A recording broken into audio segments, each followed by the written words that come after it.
प्रदेश का इसौली के विधायक को तो जानबूझ के तुम आए हो, जानबूझ के डेलीगेटली कर रहे हो अरे यहाँ तुम खाली नहीं करोगे आप नहीं करोगे पता भी नहीं करोगे आप तुम खाली आओ आप नहीं करोगे मुस्लिम यहाँ पर नहीं करोगे आप यार तुम्हारे खिलाफ तुम्हारे खिलाफ एफआईआर अरे तुम क्या कर तुम्हारे रहे एफआईआर हो तुम शिकार कर लिया तुम सब राजनीति कर रहे हैं बताइए आप ये 4 PM न्यूज नेटवर्क में आप सभी का स्वागत है। मैं हूं क्षितिज कांत। बीते दिन एक वीडियो सोशल मीडिया पर काफ़ी तेजी से वायरल होती है इकाना हॉस्पिटल की, जहां पर इसौली से विधायक ताहिर खान जी पहुंचते हैं। वहां पर आपने देखा कि किस तरीके से लगभग 12 घंटे एक शव को हॉस्पिटल के अंदर रखा गया। उसके परिजन लगातार गुहार लगाते रहे अस्पताल प्रशासन से कि उनके जो शव है उनको सौंप दिया जाए, लेकिन सौंपा नहीं जाता। उसके बाद अपने स्थानीय प्रतिनिधि को बुलाते हैं और किस तरीके का अमानवीय कृत्य होता है ये भी सोशल मीडिया पर वायरल है। आरोप लगता है कि भारतीय जनता पार्टी के कुछ नेता वहां पर मौजूद थे जिन्होंने ये बदतमीजी की। हमारे साथ विधायक जी हैं, हम बात करेंगे। विधायक जी, आप मौके पर वहां पर पहुंचते हैं और काफ़ी अमानवीय कृत्य आपके साथ हो जाता है, कैसा लोकतंत्र है? देखिए, हमें न्यायपालिका पे भरोसा है और भारत के संविधान में भरोसा है। साथ साथ हमें उत्तर प्रदेश सरकार में भी भरोसा है कि देखिए, लड़ाई हमारी अपनी लड़ाई नहीं है, ये आम जनमानस और जनता की लड़ाई है। और साथ साथ जो है एक पीड़ित, जिसके साथ सिर्फ ये था कि पीड़ित पक्ष को लाश मिल जाए। सुबह 7 बजे घटना है, 9 बजे के लगभग हम गए। कई बार लोगों का फ़ोन आया और हम 2-3 बार हॉस्पिटल से वार्ता भी किया मैंने, मगर सही तरीके से जवाब वो लोग नहीं दे रहे थे। तो मुझे आना पड़ा और मैंने रिक्वेस्ट किया कि भैया लाश दे दो तुम, उसके बाद जो भी आपका कुछ, क्योंकि 1,94,000 समथिंग दवा के लिए दे चुके थे, 25,000 रुपये एक दे चुके थे, 40,000 रुपये एक दे चुके थे। अब उनका क्या लेन देन था वो तो बात की बात है। अभी हमारे वर्मा जी ने बताया, माननीय विधायक जी ने, कि वो जो है संविधान के उस खिलाफ, मतलब उससे अनुरूप रोक नहीं सकते। साथ साथ जो है हाई कोर्ट और सुप्रीम कोर्ट की डायरेक्शन के मुताबिक लाश को रोका नहीं जा सकता जो है। उसी के तहत मैंने भी रिक्वेस्ट किया, अकॉर्डिंग टू माननीय जो है योगी साहब ने इस बात को कहा था, मैंने उनकी स्पीच सुनी थी कि किसी को कोई शख्स लाश नहीं रोक सकता जो है। उसी बात को मैंने भी दोहराया कि आप लाश इनको दे दो। अगर आप 2 लोगों को बंधक बना रहे थे, मैंने कहा अगर आप इनको बंधक बनाना चाहते हो तो आप मुझे बंधक बना लो भैया, जितनी देर चाहो मुझे बैठा लो और मैं बैठा हूँ आपके। इनको लाश दे दो पहले, ठीक, लाश दे दो। घर में बहुत कोहराम मचा हुआ, छोटे छोटे बच्चे हैं, 35-40 साल एज थी उस शख्स की जिसकी मौत हुई है, और वो बहुत अति निर्धन परिवार का था। किसी तरीके से मोहल्ले वालों ने, वहाँ के एक बैस समाज के हरकी दौलतपुर के प्रधान जी हैं, उनका उनसे 20 बार फ़ोन आया हमारे पास कि विधायक जी जल्द से जल्द आ जाए। हम वहाँ मीटिंग वगैरह कुछ कर रहे थे, जैसे वहाँ से छुट्टी पाए हम तुरंत जो है अपने सुल्तानपुर से यहाँ पहले हम पीड़ित परिवार के घर गए, उसकी पोजीशन देखा। देखने के बाद उनके घर में हाहाकार मचा हुआ, तब हम लखनऊ आए और रिक्वेस्ट किया संसदीय भाषा में ही कैंटीन हमारी वार्ता हो रही थी। उस पर वहाँ पर कई गुंडे, 2-3 गुंडों ने बहुत असंसदीय भाषा, अब वो गुंडे हैं कि उनके वर्कर हैं क्या हैं, उन्होंने बहुत असंसदीय भाषा का इस्तेमाल किया। उन्होंने गाली तक मुझे दिया और उन्होंने उंगली दिखाई। और उसमें हमें यकीन है कि सीसी फुटेज निकाला जाएगा तो उसमें अपने आप जांच में क्लियर हो जाएगा और जिन लोगों ने हरकत की है उनके खिलाफ कार्रवाई होगी। जो है मैंने एप्लीकेशन दे रखा है, रात में ही दे दिया था एप्लीकेशन यशो गोमती नगर विस्तार को। सर, कई जो वीडियो वायरल हो रही है उसमें कई लोग पहचान कर रहे हैं जिस शख्स का आप नाम ले रहे हैं जिन्होंने बदतमीजी की, बता रहे हो भारतीय जनता पार्टी के पूर्व प्रवक्ता है। ज़्यादा हम उनके बारे में जानते नहीं, अगर ये हो सकता है कि भी, क्योंकि अभी हमको भी जानकारी मिली है कि कोई प्रवक्ता हैं, कोई नाम बताया भी लोगों ने, हमें याद नहीं है, मगर जो भी है उनके खिलाफ कार्रवाई होगी। जो सर, क्या लगता नहीं है कि सूबे के उप मुख्यमंत्री ब्रजेश पाठक जब नए बने हुए थे उप मुख्यमंत्री और स्वास्थ्य मंत्री, तो जिस तरीके से नकेल कस रही थी वो नकेल कसना अब कम कर दिया, कहीं ढील छोड़ दी? हमें यकीन है कि इस प्रकरण को गंभीरता से लेंगे, क्योंकि ये 25 करोड़ आवाम का मामला है और हमारा ये स्टेट नहीं देश है, भारत देश महान देश का जो पार्ट है, सबसे बड़ा देश है हमारा, सबसे बड़ा उत्तर प्रदेश हमारा स्टेट है। हमें यकीन है कि माननीय ब्रजेश पाठक जी इस प्रकरण को गंभीरता से लेते हुए न्याय करने का काम करेंगे। इस तरीके के अन्य अस्पतालों पर भी कार्रवाई की मांग करेंगे? बिल्कुल जो है, अगर जो भी अस्पताल इस तरह के कृत्य करते हैं, हम और हमारी पार्टी के सभी माननीय और हमारी पार्टी जो है इनके खिलाफ कार्रवाई करने की बात करेगी। इस मामले पे कोई सर चिट्ठी वगैरह कुछ? अब अभी तो इस पे जो है क्या नाम जो है स्पीकर महोदय से और अभी हमने हमारे सचेतक साहब जो है कह रहे हैं कि इस मामले में मुख्यमंत्री जी से को भी सूचना दे करके और यथासंभव जो है न्याय दिलवाने का काम करेंगे जो। बिल्कुल, बहुत बहुत धन्यवाद। तो हमारे साथ रानीगंज के विधायक आर.के. वर्मा जी भी हैं, उप सचेतक।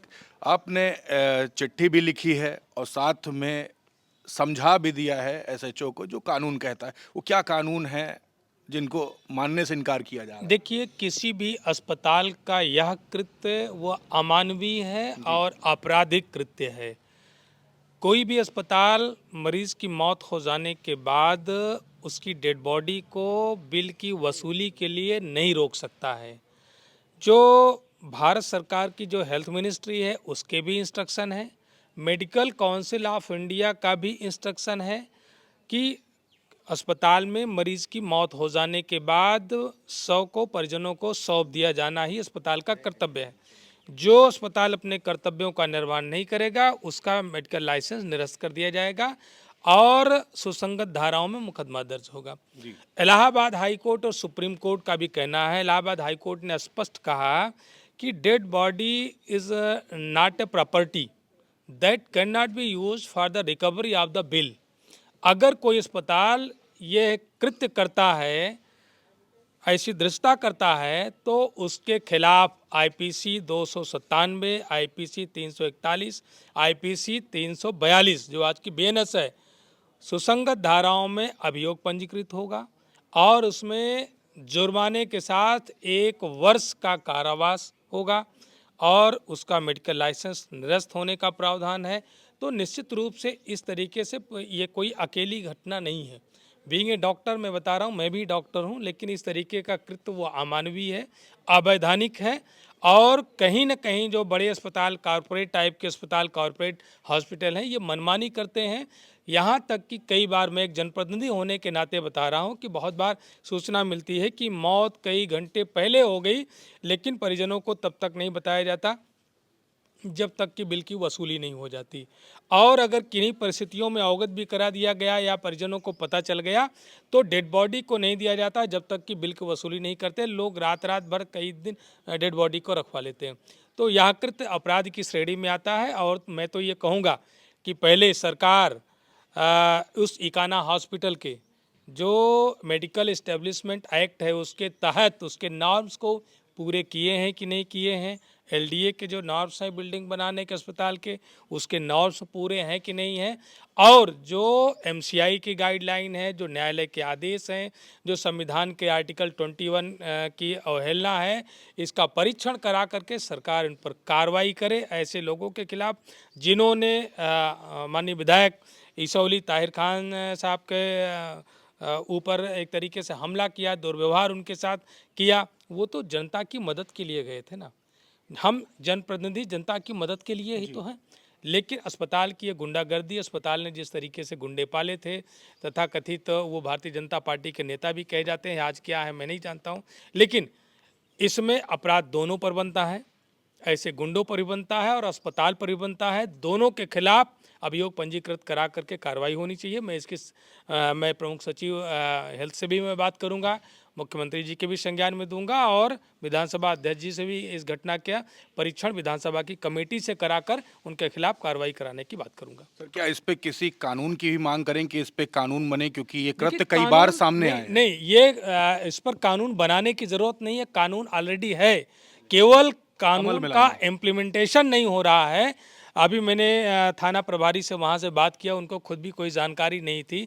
मैंने कहा कि आप जानकारी कर लो, जो बातें मैं कह रहा हूँ उसका परीक्षण कर लो, अगर ये है, हमारे संविधान में व्यवस्था है, न्यायालय का आदेश है, मेडिकल काउंसिल ऑफ इंडिया का इंस्ट्रक्शन है ये, तो निश्चित रूप से उस पर जो निर्देश है उसका पालन होना चाहिए, उन पर कार्रवाई होना चाहिए। गरीब जनता का शोषण नहीं होना चाहिए। डेड बॉडी के साथ जो है ये अमानवीय व्यवहार किया गया और एक पीड़ित के साथ उसकी मानसिक स्थिति क्या हुई होगी, जो इतना बेहद गरीब, जिसके बारे में जानकारी हुई कि चंदा लगा करके लोग उसका इलाज करा रहे थे, और ये कारपोरेट हॉस्पिटल जो है बिल वसूलने के लिए डेड बॉडी को बंधक बना करके रखना, यह घोर निंदनीय है और आपराधिक घटना है, उसके खिलाफ कार्रवाई हो। क्या सर मानते हैं कि ये किडनैपिंग एक तरीके से थी शव की? नहीं, वो जो मैंने कहा कि शव को बंधक बनाना, ये जो है शव को रोकना जो है, ये डिफाइंड है। अगर आप मृत्यु हो जाने के बाद शव को परिजनों को नहीं सौंपते हैं और बिल के लिए दबाव बनाते हैं, तो निश्चित रूप से यह शव को बंधक बनाना है, और उस पर हमारे संविधान में और न्यायालय के कई आदेश इस पर हैं। उस पर केवल उसका अमल करा लिया जाए तो अस्पताल पर भी कार्रवाई हो जाएगी, और ऐसे लोग जो अस्पताल की तरफ से गुंडागर्दी करते हैं उनके खिलाफ भी कार्रवाई हो जाएगी। बहुत बहुत धन्यवाद। तो अभी आप सुन रहे थे इसौली के विधायक जिनके साथ कल अमानवीय कृत्य हुआ, उनसे हमारी बात होती है, और साथ ही साथ रानीगंज विधायक आर.के. वर्मा जी से भी हमारी बात हुई। तमाम बातें हो गई। इकाना हॉस्पिटल जो है जिसने कल अमानवीय कृत्य किया, शव को लगभग 12 घंटे अपने पास बंधक बना के रखा, उस पर कार्रवाई की मांग है साफ तौर पर, और साफ कह भी दिया है कि इस तरीके के जो तमाम अस्पताल हैं जो इस तरीके कृत्य करेंगे उस पर भी ठोस कार्रवाई होनी चाहिए। देखने वाली बात होगी क्या कुछ होगा। जुड़े रहिएगा 4 PM न्यूज़ नेटवर्क के साथ। तमाम अपडेट्स इस मुद्दे से जुड़े हुए आप तक लाता रहूँगा। मैं हूँ क्षितिज कांत, कैमरा पर्सन शुभम के साथ 4 PM न्यूज़ नेटवर्क के लिए। धन्यवाद।